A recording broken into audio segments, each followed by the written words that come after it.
Good morning, everyone, and welcome to Vital Strategies. I'm Jose Luis Castro, and I'm the president of Vital Strategies.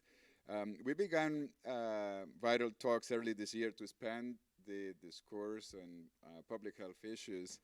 And our mission, as you know, is to reduce the leading causes of mortality in the world, targeting the leading killers such as tobacco and heart disease. But too often, governments are focusing on not focusing on the harmful uses of alcohol, which kill 3 million people a year, and that takes a toll on families, communities, and economies. The public health community also has been slow to recognize the magnitude of these effects, perhaps because many people drink, and this can take us, this can make us uncomfortable addressing the issue of alcohol. Recently, Vital Strategies work with the WHO to develop SAFER, a package of actions that the governments can take to reduce the harm of alcohol, regulating alcohol advertising and sponsorship, raising prices, and limiting availability. Now, today's Vital Talks focuses on the link between alcohol and development. And before we get started, we have an excellent panel today. I would like to thank all the staff of the Policy, Advocacy, and Communications team and the operations team that made possible this event, especially Rebecca Pearl, Brianna Padden-Williams, Dane Svensson, and Christina Honeset. And special thanks to Cali Villarosa for organizing and focusing on sustainability. We even have a bicycle power NGO that will cut away all our compostable and leftovers at the end. So with that, I'll turn it over now to our moderator.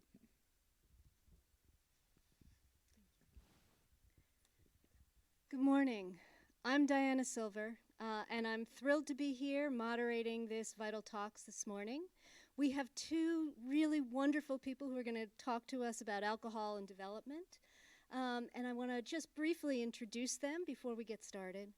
The first is Olivier van Beemen, who is a journalist and an author based in the Netherlands, and an investigative journalist whose work has been published in Le Monde and several other publications. But he is most recently the author of Heineken in Africa, a multinational unleashed, for which he's been nominated for numerous prizes and has won the Teagle Award. And his book is available, I think, for purchase after our session. So if I were you, I would buy it. I would spend the weekend reading it because really it's fascinating. So don't miss that opportunity. He might even sign it for you. Our second panelist is David Jernigan, and someone I know quite well, a professor at the Department of Health, Law, Policy, and Management at BU and their School of Public Health. He is a very well-known expert on alcohol policy and serves as the scientific chair of the Global Alcohol Policy Alliance, where he is also a member of the board. His work has led him to be an advisor to the World Bank, to the WHO, and then closer to home in the United States to the Maryland Collaborative to Reduce College Drinking, which is a statewide effort that brings together 15 public institutions to do something, I hope, about college drinking. He has published very widely and is also himself an author, and has written a book as well called Thirsting for Markets. Because they both have this kind of expertise, I think we're going to have a wonderful session. They're going to each speak for a little bit of time. We're going to have a conversation, and then, of course, we're going to open it up to the audience for questions. So please make sure that you listen and have some ideas about what you want to ask our folks. And I'm looking forward to a really fascinating conversation. So let's begin with Olivier. Thank you very much, Diana. Thank you very much for coming here. This morning, pretty early, I guess. It's really a great honor to be here and to present my book, Heineken in Africa: A Multinational Unleashed. It's the result of, in the end, 6 years of investigative journalism. I counted on doing like a year and a half maybe or two, but it was so fascinating. I got so many more leads after a while that I kept on digging and digging. I went to 13 different African countries, all the countries where Heineken is producing its beer locally. It's important to know that it's not just Heineken we're talking about. It's not just a brand. In all the countries there are many different local brands, even in the US, for example, as well. Lagunitas these days is 100% Heineken.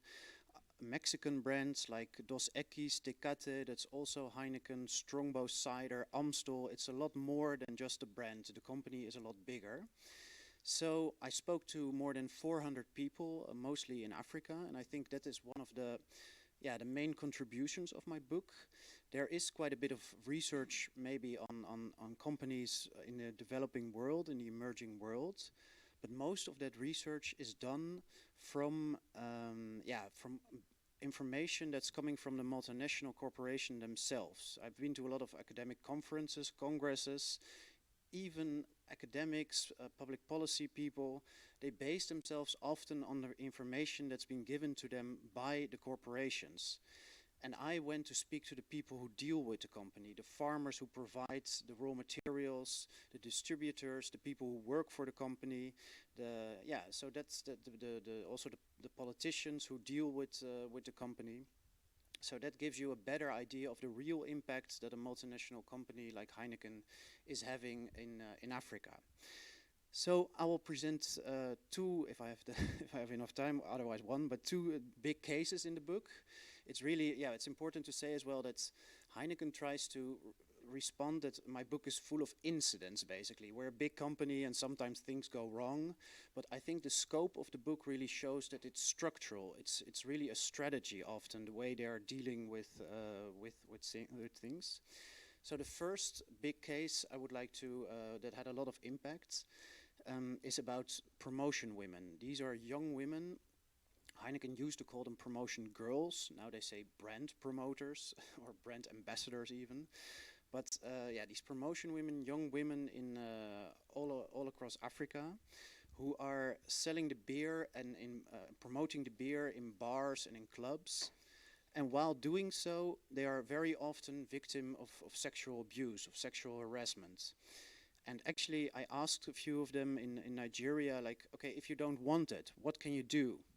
And actually, then the instructor would tell them, look for another job. It's basically part of the working conditions.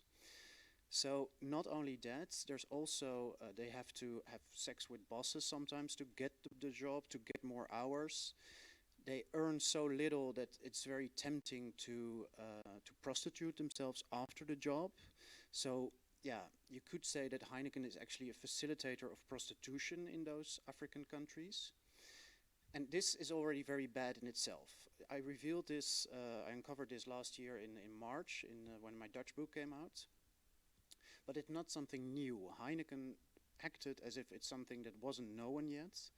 This scandal has happened in Cambodia before as well. In early 2000, it was already known in Cambodia. And Heineken did internal research after that. They really wanted to know what was happening. And they wanted to show the world that they were acting, that they were acting adequately. So they put up a policy, and a worldwide policy, a global policy that was supposed to be valid for every country. And actually, they did exactly the same after the revelations on Africa. So they came up with a policy. They say, okay, we're really acting adequately, but this was almost exactly the same policy as the one that had existed for 15 years. And it shows that basically, it really, when the media attention falls down, companies, the cosmetic changes they have made, they will be cancelled again. So it was exactly the same as 15 years ago. There were no real improvements. And there was a very sensitive, but I think relevant, significant revelation I made, discovery I made as well.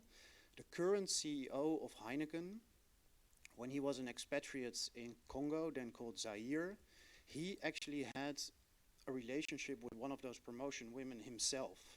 So he actually, at the shareholder meeting last year, He called that a consensual love affair. And this was the most bizarre moment in my whole research.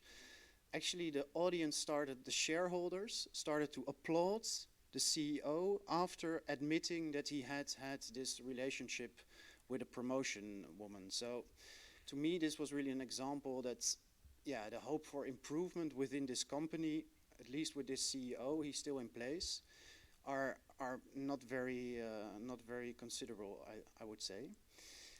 And Heineken made, it even went further. They made a very a firm promise, commitment.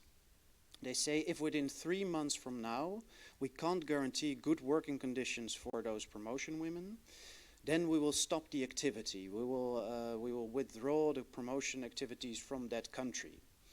So yeah, I don't really take Heineken on their word anymore after all these years of research. So I wanted to check for myself if this time for once, it caught a lot of attention in the Netherlands and in other countries as well, if this time for once they were really doing what they were telling.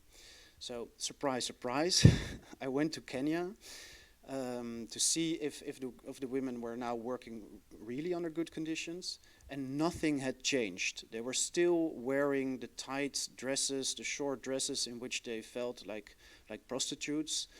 They still had to sleep with the right people in order to get their job. Everything was still like it was.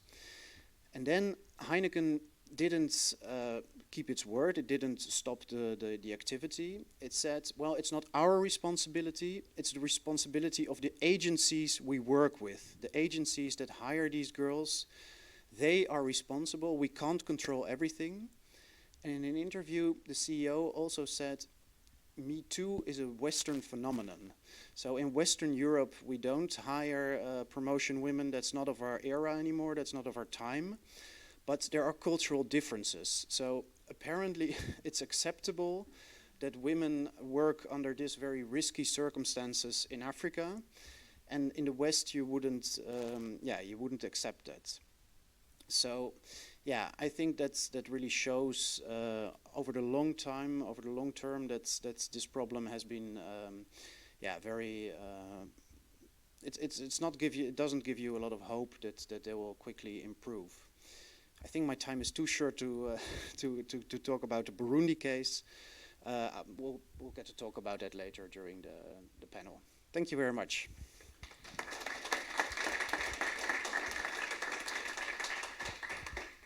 I want to just introduce David Jernigan again, who's going to talk for a little bit, and I think you have some slides for us as well. Is that right? I do. Yeah, great. And I'm live, right? So I don't. Yeah, great. So thanks so much for including me. It's great to get to meet Oliver. If you can enjoy a book like this, then I enjoyed his book. It was horrifying. But I want to sort of broaden the frame a little bit and just pull out the little reminder. This is not just a multinational doing nasty things that multinationals do. It also markets a particularly risky product. Alcohol, 3 million deaths a year. The leading cause of death is death and disability worldwide for people ages 15 to 49. Related to more than 200 disease and injury conditions in the human body, and a carcinogen with no safe level of consumption. Those are all things you'll never see in an alcohol ad. But you will see things like this. And this is a beer that is born and brewed in Africa, yes, but it's now owned by a Belgian company run by Brazilians. This is a highly concentrated industry worldwide. 2/3 of the world's beer is sold by 10 companies, half the world's distilled spirits sold by 10 companies. If the 10 largest alcohol companies were put together, they'd be the 55th largest economy in the world. This industry is the 8th most profitable industry in the world. It's not quite as profitable as tobacco, that's number 3, but it's much more profitable, for instance, than soda, which is number 40. Concentration and high profits create opportunities for a tremendous amount of marketing. The marketing, in turn, protects the concentration, protects the oligopoly structure of the industry globally, creates high barriers to entry. And this is just a little bit of industry officials talking about how important Africa is to them. One of the things I do as a spare time activity as a public health academic is I monitor the alcohol industry. And so I will periodically publish updates. I don't, although I did spend a bunch of time in the 90s traveling around. I did case studies in Zimbabwe, Malaysia, and Estonia. I ran into the Women in Green, which were a fixture all the way back then. Also ran into the gentlemen's clubs in Malaysia that were run by spirits companies, where similar things happened. So anyway, this is Africa. And Africa turns out to be a very important growth market for the industry. Oliver didn't use this quote, but the Heineken CEO referred to it as the cornerstone of their business. And then this is a bit of what alcohol marketing looks like in Africa. This is Uganda. Nile beer is part of the Anheuser-Busch InBev family at this point. This is Nigeria. Well, the animation's not quite working, but anyway, this guy, Michael Power. Anybody here ever heard of Michael Power? Yeah, and you're from Nigeria. Sorry? From Cameroon. Okay, close enough. This is an invented character created by Guinness to market Guinness. It was so successful that Michael Power was turned into a fake movie star and put into a James Bond-type full-length feature film where he played somebody else, played by Michael Power, but carrying out, things like that which had been shown in Guinness ads. Young people, the top one is a picture I took in the Philippines. And that's a local alcopop, these fizzy, fruity, alcohol, soda pop-like drinks. This one, I took that picture across from a school with the tagline, "So good you'll get hooked." And then at the bottom, that's young people in Chile. Cristal is the most popular beer in Chile. Then here in the US, the marketing code for the Distilled Spirits Council actually says we're not supposed to use things that primarily appeal to individuals below the legal purchase age. But here we have Diageo, makers of Smirnoff Ice, using a quote from Dr. Seuss, "Why fit in when you were born to stand out?" And then this is one I just picked up a couple of weeks ago. Occasionally, I admit, I do follow for Loko on Twitter. I don't check the feed very often. I happened to dip into it a couple of weeks ago, and this is what was their post that day.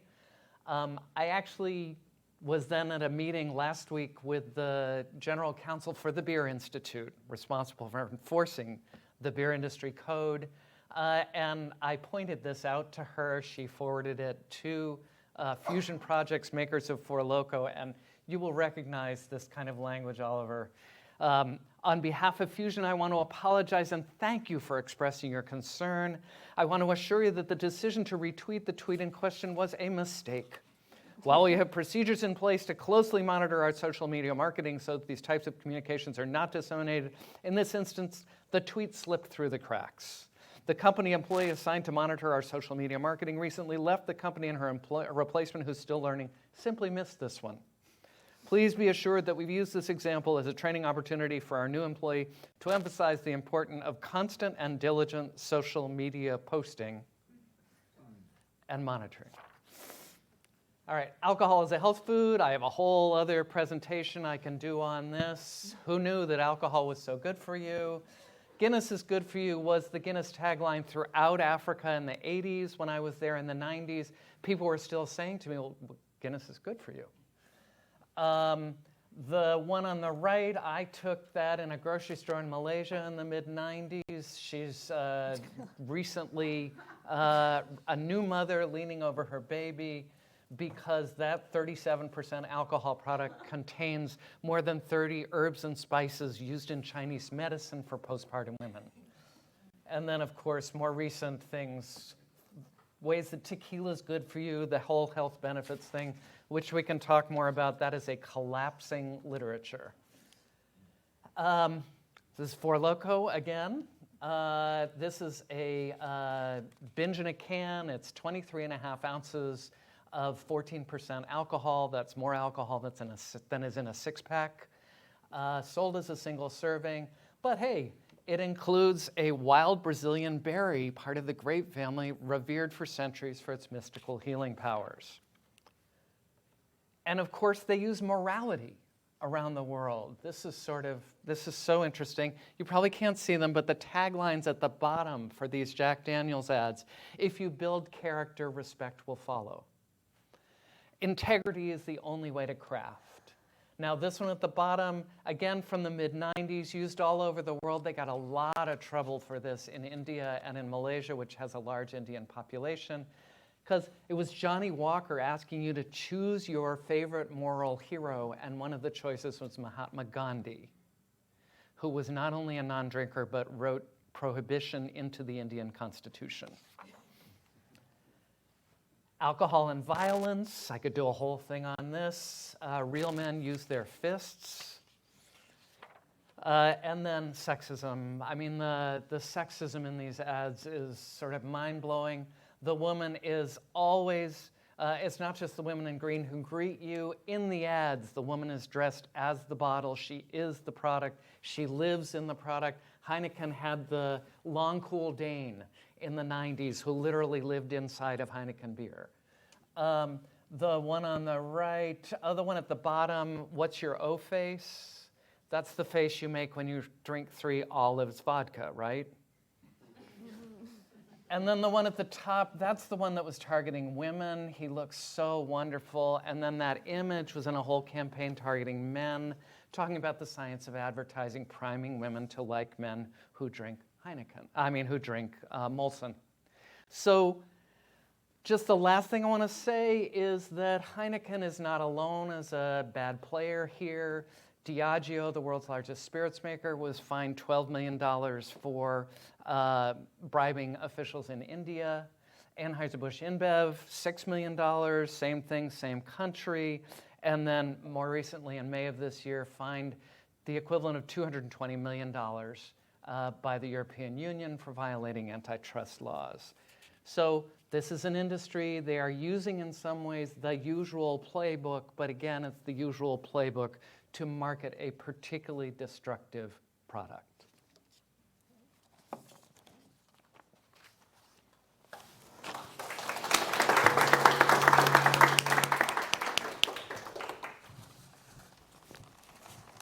Well, I want to thank both of you for giving us a lot to think about and to talk about here.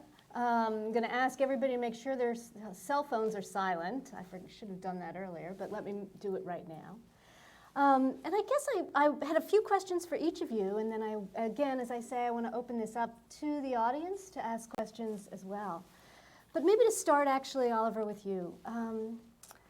And your book has a lot in it. And as I say, you should all buy it and read it, because we're not going to get to all of it today. But I guess I wanted to ask you, what's like the most shocking thing that came out of your investigation? You said you started for a year, it ended up taking 6 years. Can you tell us a little bit about what the big message is and what the most shocking thing that you found out was? Yeah, I think the most bizarre moment, like I said, was when the CEO was applauded after such a revelation, such an acknowledgement. But I think when I really started to realize, wow, this is, I'm really digging into something. And, you know, in the beginning I was also thinking myself, maybe these are incidents actually. Maybe, am I doing the right thing? This is also at night, in the middle of the night when you can't fall asleep. Am I actually exaggerating? Is Heineken a well-operating company? But then I actually found out that Heineken played an important role during the genocide in Rwanda in 1994. You have to know that during that time, Heineken had a monopoly on beer. There was a civil war leading up to the genocide in the early 1990s. And Heineken was doing really great during that time. It was the best time ever for Heineken in Rwanda. They were launching new brands during the civil war. And so I briefly explained maybe the situation as well. Maybe not everyone is familiar with that. Rwanda is a tiny country in Central Africa. Hutu majority, about 85% of the people, a Tutsi minority, 15% of the people. And it's a complex, like every conflict, but basically the deal was Hutus versus Tutsis, and the Tutsis were considered as cockroaches and had to be exterminated by the Hutu extremists. And Heineken, in a very early stage, the genocide started in April '94, they knew that their beer was playing an important role, that it was used to motivate and arouse the killers. Many of those killers were drunk on beer. And let me be clear, I'm not saying that the genocide wouldn't have taken place without Heineken or anything, or that's Heineken, because of Heineken more people were killed. But what I do say is that Heineken, its product, played an important role in this genocide. And there were 800,000 victims, they estimate. Yeah. There were also 200,000 killers. So many normal people were set up to kill their neighbors, their people in the same village.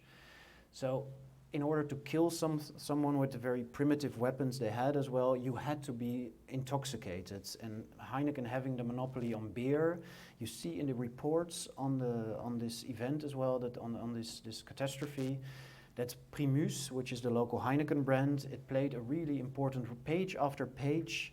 You see that, for example, killers looked forward to having beers after a day of killing. Beer was a product that was hardly accessible to anyone during those days. And then at once there was beer everywhere. The distributors made sure that there was a lot of beer available for the killers. Heineken also replaced Tutsi drivers by Hutus in order to make the distribution still work during that, in most of the country during that time. So actually a manager of Heineken, who Heineken wanted me to meet, he acknowledged that they knew in an early stage that this beer was so important. And according to the UN definition of being complicit in a crime, one of the definitions is that your product actually makes the crime plays an important role in making it possible. So I think it can be argued that Heineken is actually has become complicit in the genocide in Rwanda. They also were of very important support for the government who committed the genocide. They were the biggest taxpayer. They were in a partnership, in a joint venture with this government. When the president got the killing of the president was the beginning of the genocide. When the president was shot out of his plane, that was the beginning. Actually, his mortal remains were kept in the cold room of the brewery. It's really, when I did, maybe that was the single most strange moment when someone told me that a bit out of, so Heineken was so close in this, and back in those days there was one story about it, and they didn't know this journalist didn't know very much, but the angle was more, isn't it strange to brew during a genocide?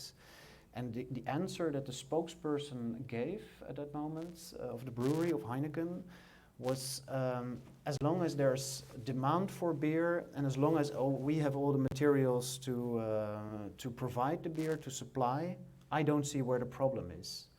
So brewing beer during a genocide for Heineken is a mere issue of supply and demand, basically. So and then Heineken for a long time ignored me. They didn't want to speak to me. They didn't grant me interviews. They thought if we don't reply, then it's bad for his credibility. You know, if you don't have an answer, then they change their strategy later. And when they changed their strategy in 2017, one of the first things they started to talk about themselves was the genocide. And they came up with a complete new story that I had never heard in Rwanda. I had spoken to many sources who were witnesses of the genocide in Rwanda, who worked for Heineken during the genocide. But the Heineken story now was that Heineken had lost control. So they couldn't have, the brewery was taken over by radicalized employees. They still their own employees, but they were radicalized, and management didn't have any influence over them anymore. But yeah, this story has been falsified very easily. There was actually a French general Africa manager who has written in his book, he has written a book over on his Africa experience, and he said there was a direct link between, there was a very good connection between the managers living in exile, only 10 kilometers from the brewery. It's very close to the border with Congo. So there was daily contact between the technicians of the brewery and the European management based in Congo. So Heineken knew exactly what was happening probably, and they just chose to not react. And they recently admitted in a BBC interview, actually, that's in a BBC radio interview, that they remained profitable in 1994 in Rwanda. So despite the genocides, actually the brewery closed for 3 months after the genocide. Despite all that, Heineken was profitable during the genocide in Rwanda. It's a pretty shocking set of stories. David, I wanted to actually turn to you. You probably heard a little bit of the nervous laughter as we were all looking at your slides, especially after Oliver has just kind of described some of this. I guess my question to you is really, what's been the global response to the alcohol industry, and do you have some perspective on how this happens and what the relationship is of the alcohol industry to governments? So there's a small but noble public health crew that works on these issues, and I have to flack. We try to get together every 2 years, so the next Global Alcohol Policy Conference will be in Dublin, March 9th to 11th, 2020. So now I've done my flack job. But mostly the response has been a deafening silence. And it took me a long time to figure this out, and then I was talking to a friend of mine, public health person, and she sat back and she said, but David, everybody drinks. That's the issue, everybody drinks. And I said, no, everybody you know drinks. The issue here is that drinking rises with income, rises with education. Mm-hmm. Alcohol is the drug of choice of the people who write the laws, of the people who get to go to institutions of higher education, of the people who run the big foundations. So there's no big global foundation who will touch alcohol as an issue. There are no substantial US foundations that are working on alcohol or alcohol policy. So despite the level of burden, and despite lots of studies, et cetera, Lancet series, WHO reports, et cetera, I'm so thankful for the NCD Alliance. Alcohol is definitely one of the 4 that they focus on, but there is, I wrote that book in the 90s, Thirsting for Markets, and one of the reviews of it, the headline was Thirsting for Attention. Great. I guess that brings, Oliver, given your investigation and some of what David's been saying, I wondered if we could talk a little bit about this relationship between actually international development and the alcohol industry. You've shown us a lot about, and David, you've shown us a bunch of marketing globally, and I think some of what you've done is also, Oliver, highlighted this relationship of government to the alcohol industry. I wonder if you could talk a little bit more about the ways in which the alcohol industry embeds itself within government structures and is able to, as David suggests, forestall new laws or new regulations or even policies that we may have some evidence could work, could help to reduce excessive consumption, could help to reduce injury, all of those kinds of things. So maybe getting to that would help us understand. Yeah, what's interesting is that these days in many Western countries, people really hope that that big corporations will bring the development that development aid has never really brought, mostly to Africa. So Heineken is really by our government, and it's also, there's a high self-interest, of course. Like if you support your own multinationals, the idea is you support your own multinationals and you bring development, their success would bring development to Africa.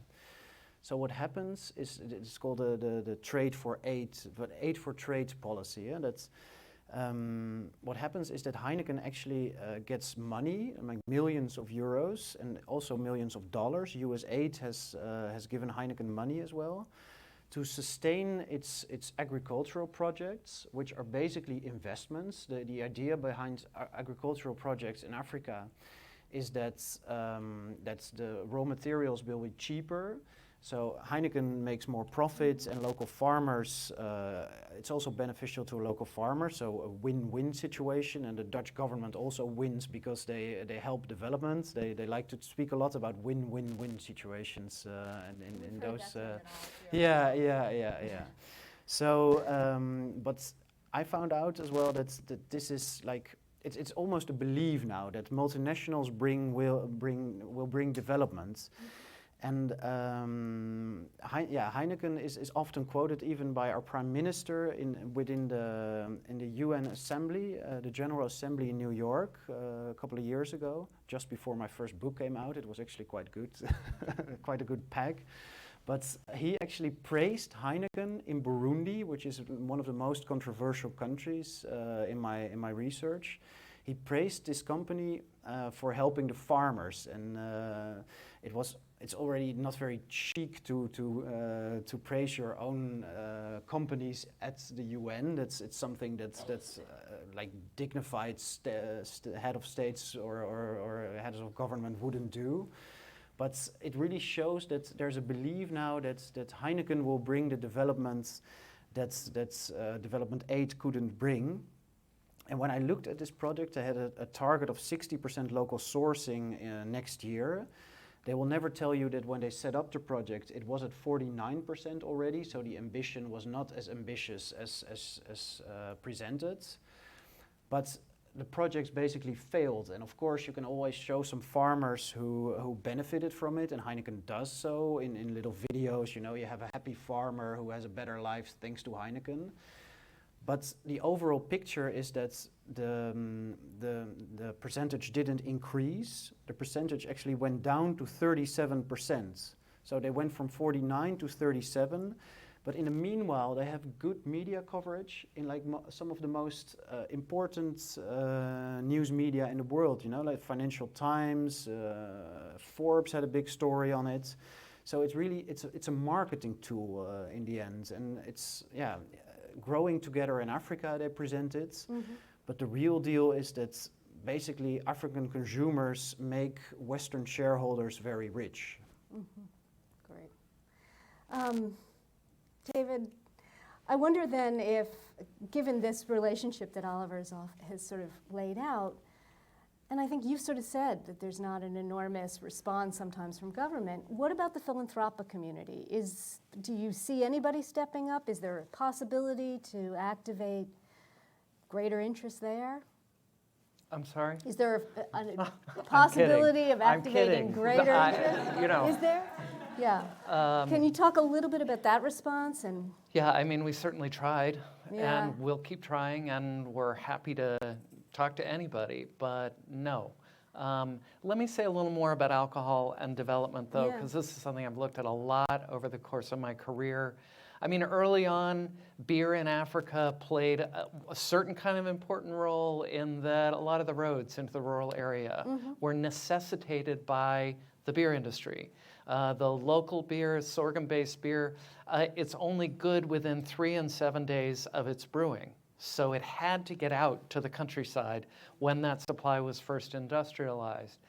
But at this point, it's very clear that in Africa, in low-resource countries in particular, that alcohol as a motor of development will play a particularly negative role in that the health consequences of alcohol are so significant, and the health sectors tend to be so underdeveloped that you are fomenting an epidemic of health problems for which we barely have the infrastructure here in a wealthy country to handle, never mind in an incredibly poor country. That part is very difficult to count, to document, to do the kinds of analyses like we have in the US, where the CDC estimates that for every drink of alcohol, there's $2.05 of social costs generated. Contract that within the US, we get about 20 cents worth of tax from every drink of alcohol. But we don't have those analyses for poor countries. Yeah. I wonder if we could talk a little bit about people who work in the alcohol industry and their perspective.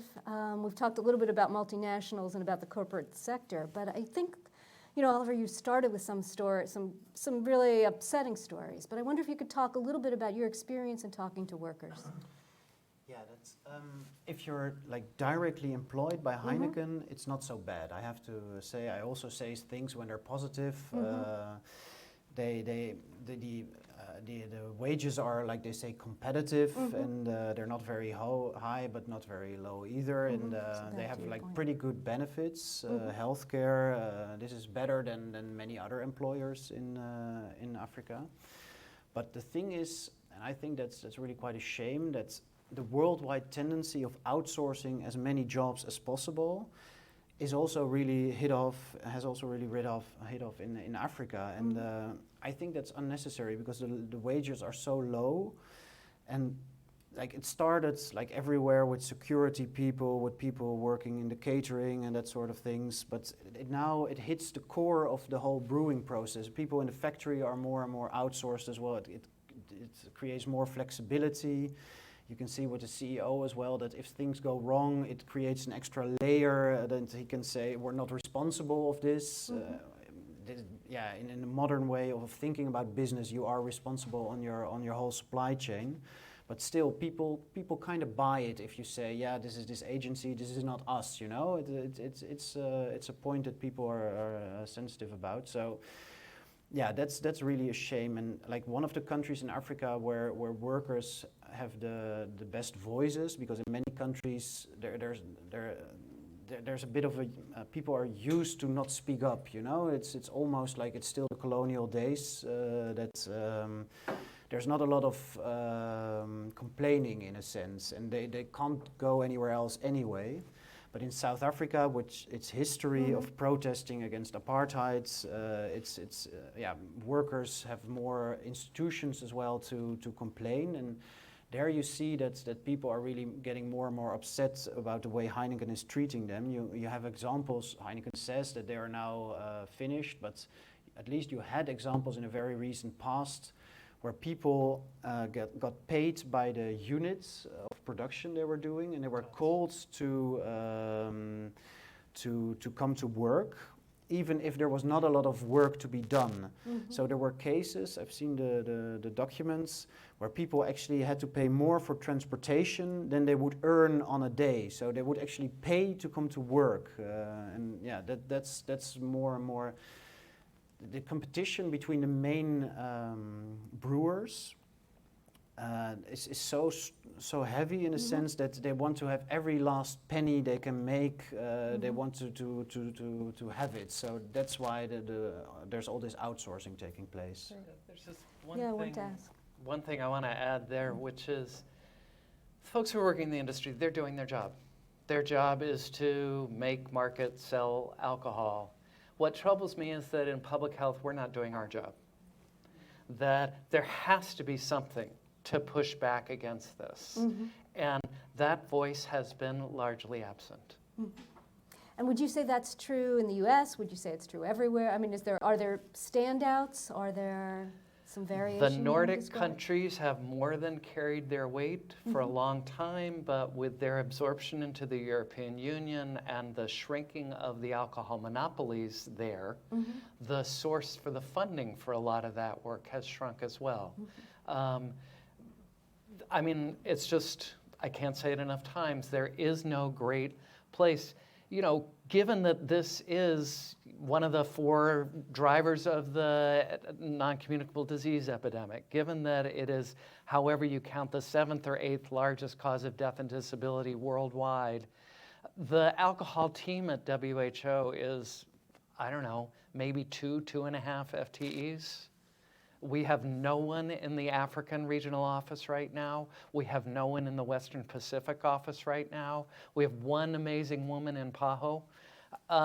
You know, the level of under-resourcing is shocking given the burden caused by the product. If I could add maybe a little thing, Yeah. because I think that's also interesting that the industry is often pleading for self-regulation, and that's really, I think that my investigation kind of also shows, like, if a company really gets to do what it wants, Africa has laws, of course, but they are not always enforced, and it's a lot easier to bribe people. So it's kind of, that's why there's also the subtitle multinational unleashed, you know. It shows us what a multinational would really like to do if it's completely up to themselves. They would tell policymakers, like, we have the same interests as you, we are against alcohol abuse, we are against all the problems it can cause. But this is really, they really like this public-private partnerships, you know, in which they work together, they have the same goal. I think one of my main conclusions is really that everyone should stick to its role, you know. Policy is there to make laws and to enforce them. Companies are there to make money. There's nothing wrong with it, but I mean, don't go on the side of the policymakers, you know. And NGOs are also often part of these public-private partnerships. They have to be critical watchdogs, in my eyes at least. So everyone should rather stick to its role than having this whole fluid thing with one target, which is mainly the company's target. Yeah, just a word about self-regulation. There are more than 100 studies that have been done of alcohol industry self-regulation. None of them have found it to be effective. Right. I mean, I think that's the story about self-regulation in other industries as well. I wanted to open it up to see if there are questions from the audience, and I'm hoping that we have mics, is that right? Well, let's, Jose, please. Sure. This was an excellent presentation, and just following up on what both David and Olivier said, especially about the public-private partnerships, the recent outcry of the Heineken and Global Fund partnership that brought together for a little bit the public health community on this issue. But I want to also mention the role that alcohol played in the AIDS epidemic in Africa, and then how Heineken also has these AIDS programs in the country or in the continent. Did you come across some of that in your book, Olivier? Yeah, it's really interesting, especially here in America as well. That's this HIV/AIDS program of Heineken. It's a good program. Like I said, if the things are good, I call them good. Heineken has showed courage because it was one of the first companies to give free AIDS treatments, HIV treatments to its workers who were infected and to their close families. And in the end, it's good for themselves as well, because people live a lot longer, and they have really overestimated the number of HIV/AIDS infected people. They've only given 400 to 500 treatments over the last 20 years, so it costs next to nothing, actually, the doctor told me. And they had a lot of good publicity about it, but good for them in this case. What's not so good about this is that when I was talking about these promotion women and they were aware of it in a very early stage, this is one of the reasons as well that they haven't really taken appropriate action. They haven't made it public. The responsible person on ethical questions has told me that they were really having, in American Congress as well, in the House of Representatives, there were especially African American representatives who really liked Heineken HIV program. And they said, this manager told me, who were we to then tell them that the promotion women in Africa were actually victims of, you don't cross a good story with a bad one, you know? So we deliberately choose to keep to do as if the local story, the promotion women story wasn't there. And we kept on talking about the HIV treatment. So in that sense, it really played a big role. So the relationship between alcohol and HIV is, it hits in two spots in particular. There was controversy for years as to whether alcohol played a role in HIV transmission.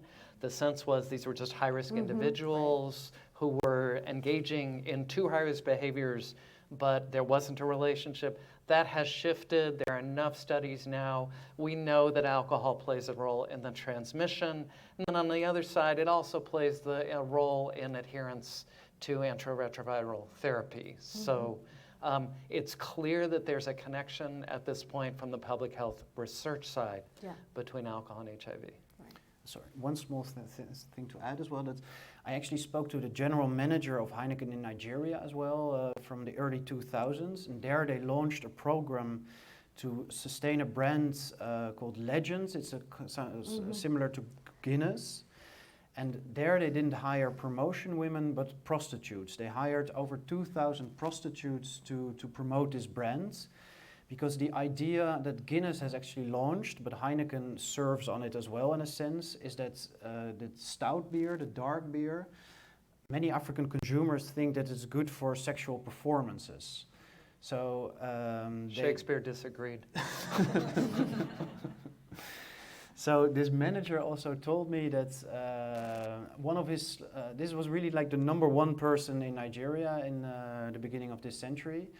And he said, he was aware of the sexual transmittable diseases, that you give her gonorrhea, you get HIV back. That's the way it worked in those bars. So they really have a clear responsibility. They acknowledge that they knew about this. We have other questions? Yeah, you're in the back. Let me stand up, kind of hiding here. Yeah. My name is Dr. Moussa. I just came from Africa and working with NGO WAPA, non-profit organization. Basically what you said is right. You know, Africa is somehow a dumping ground in terms of selling items like alcohol to make profit.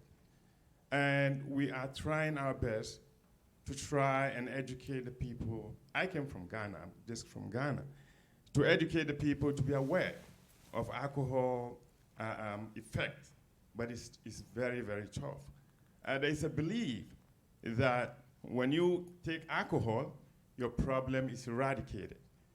So the belief in the country is eating and going. So we are trying our best to try and educate the people to know that alcohol is not a solution. There are many other solutions, but we need help, as you mentioned. And there are people ready to carry up this cause to help educate the people to be aware of what alcohol is doing to their system. Did you have a question that I'm just adding to what they said, and they hit the nail on the all head. right. Let me Great. add I think something. you wanted just a... Yeah, let me Yeah. just add something So- about if I. The question now is, we are ready to play a role in Ghana and the rest of West Africa to help use the system and the mentality that you bring in to help the people of Africa. So how can you play a role? So let me first speak to education. And this is part of the reason that talking about marketing is so critical, is that the primary form of education about alcohol in Africa, as in much of the world, is alcohol industry marketing.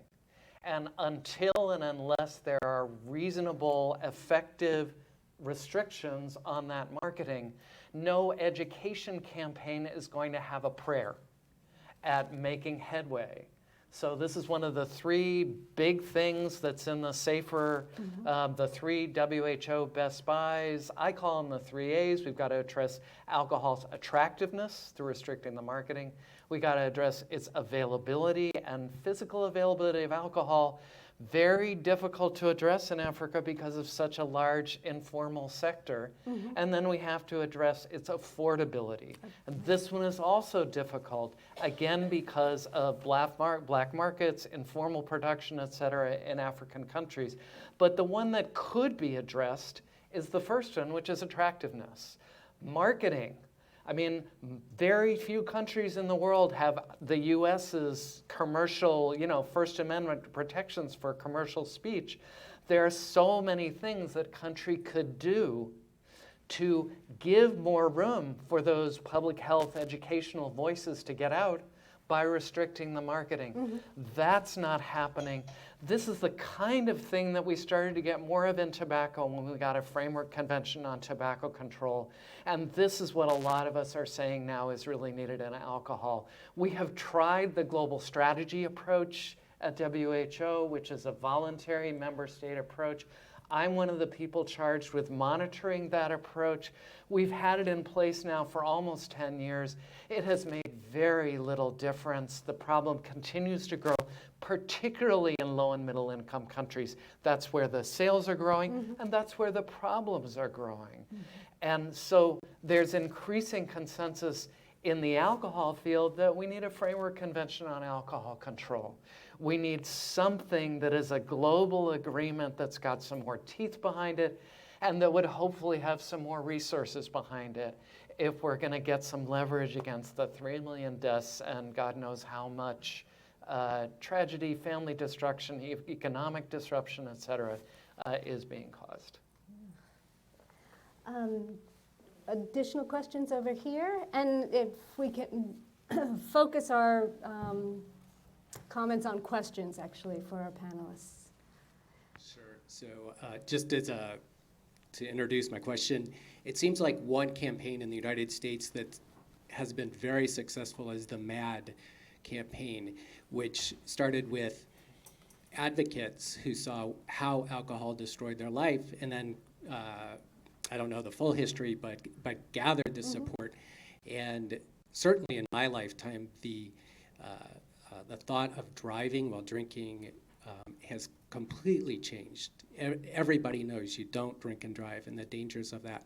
Can with the help of advocates, is that a message that governments would buy into, that is something that's palatable, that would start a campaign?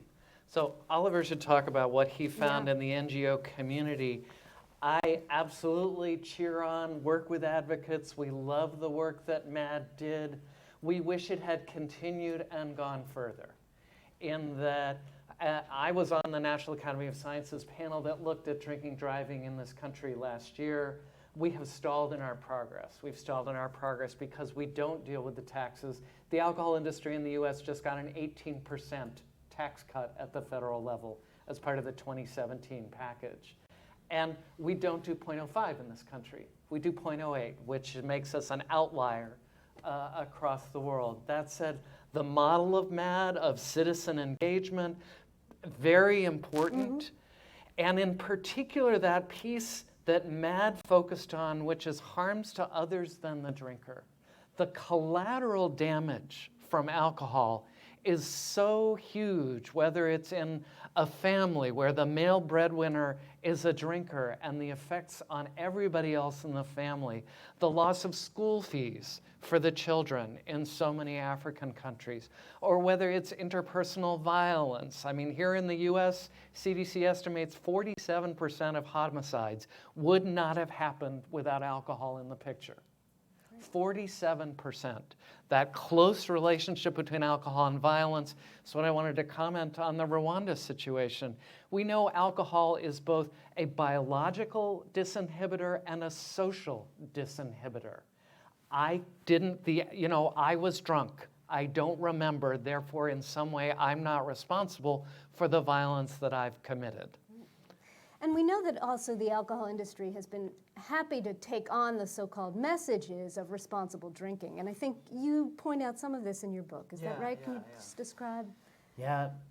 In Africa, there's very little in most countries of campaigning against alcohol, and it's really up to self-regulation. So they do put like very small somewhere, drink responsibly. I have to say, my favorite one of these worldwide is flaunt Hennessy responsibly. That's a head scratcher. Yeah. Now this drink responsibly, apparently a Nigerian researcher pointed this out, that many people in Nigeria speak some sort of pidgin English. I'm not sure if that's still a politically correct term, but well, like, I think, is pidgin still correct? Or okay, yeah, so pidgin English. And there many people take it like drink responsibly is something like drinking is responsible, actually. So as long as you drink a little bit, then it's responsible. And it's interesting that Heineken also organizes beer and health conferences in Nigeria. And most of the times, the industry is really deliberately vague on what responsible drinking is. It's up to anyone. It can change from one person to another. But here, someone had the courage to put a number on it. And he said, well, responsible drinking, the drinking that will prevent you from all the diseases and make you live longer, your skin more beautiful, is 1.5 liters each day. So Really? 50 fluid ounces. Yeah. Yeah, that's a shocker. So. Right, I think we have time for one more question. Is that right? Yeah, one more question? Great. Do you have a question for us, for our panelists? Thank you. My name is Eric. I'm from Cameroon. I really want to comment your presentations. But I have a question.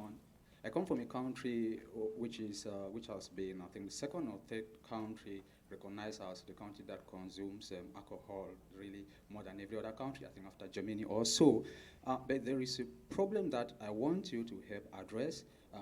In my country, government has tried to reduce the size of the bottles for alcohol in order, to reduce the rates and the consumption, but yet the consumption still increases.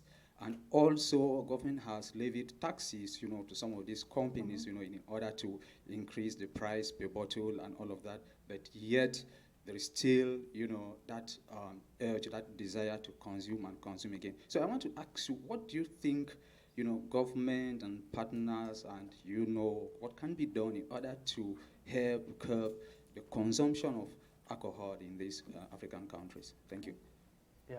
So there are a couple of model countries here. Let me talk about Thailand, which passed a very large alcohol and tobacco tax in 2002 and took most of that money to fund a big public health foundation effort that does everything from research to social marketing to funding NGOs all across the country, a whole network of local action groups working specifically on alcohol.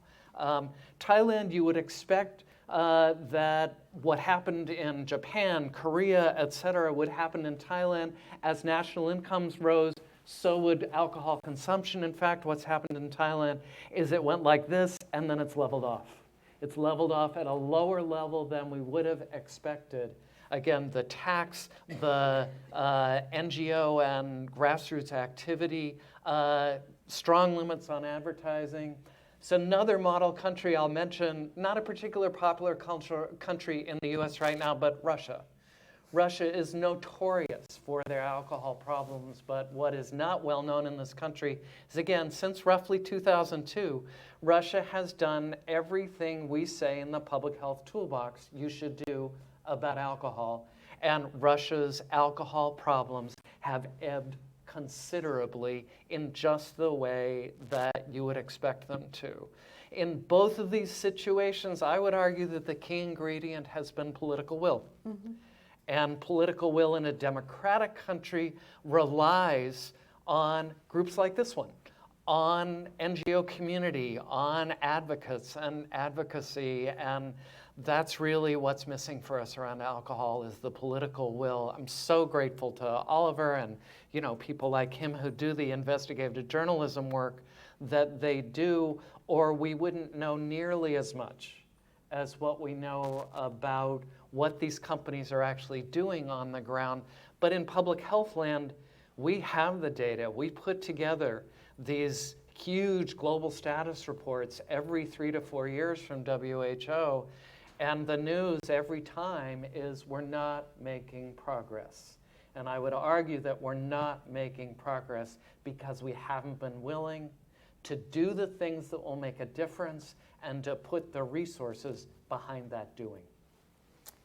Well, on that cheerful note, I do want to thank everyone for coming. I want to especially thank our panelists who I am in awe of, and I am just really thrilled to have had this conversation, this opportunity to talk with both of you. I want to just point out that this fabulous book is waiting for your weekend. And in fact, I think, Oliver, you'd be willing to sign, wouldn't you? Definitely. And so people who are gathered here can purchase it here. If not, please do look for your local bookstore, your local independently owned bookstore, or anywhere you get your books. And I want to thank Vital Strategies for hosting this and look forward to further Vital Talks again. So thank you all for coming. Thanks so much. Thank you very much.